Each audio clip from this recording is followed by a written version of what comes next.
La France a un nouveau Premier ministre.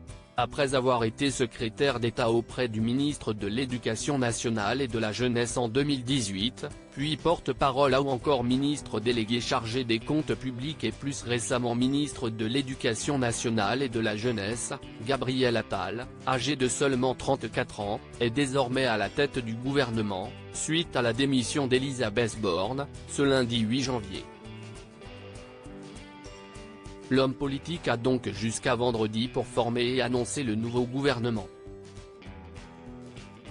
Il va d'ailleurs devoir renoncer à l'une des missions qui lui tient très à cœur.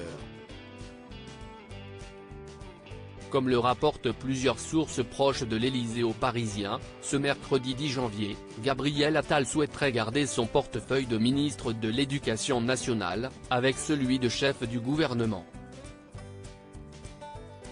Une envie qui semble, malheureusement, impossible avec son nouveau poste et que l'Élysée ne souhaite pas lui accorder, scénario absolument pas envisagé de notre côté.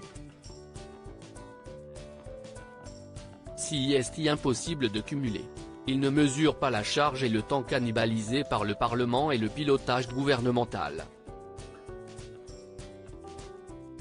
Supérieur à Gabriel Attal, Olivier Dussopt. Ces politiques ont parlé de leur homosexualité. Gabriel Attal Premier ministre, un choix qui a suscité de vives réactions à 34 ans, Gabriel Attal est devenu le Premier ministre le plus jeune de l'histoire de la Ve République. Un choix qui a déplu à de nombreux hommes politiques, dont Bruno Le Maire, Gérald Darmanin, Édouard Philippe, François Bayrou ou encore Alexis Kohler, ont rapporté des sources à BFM TV, ce mardi 9 janvier.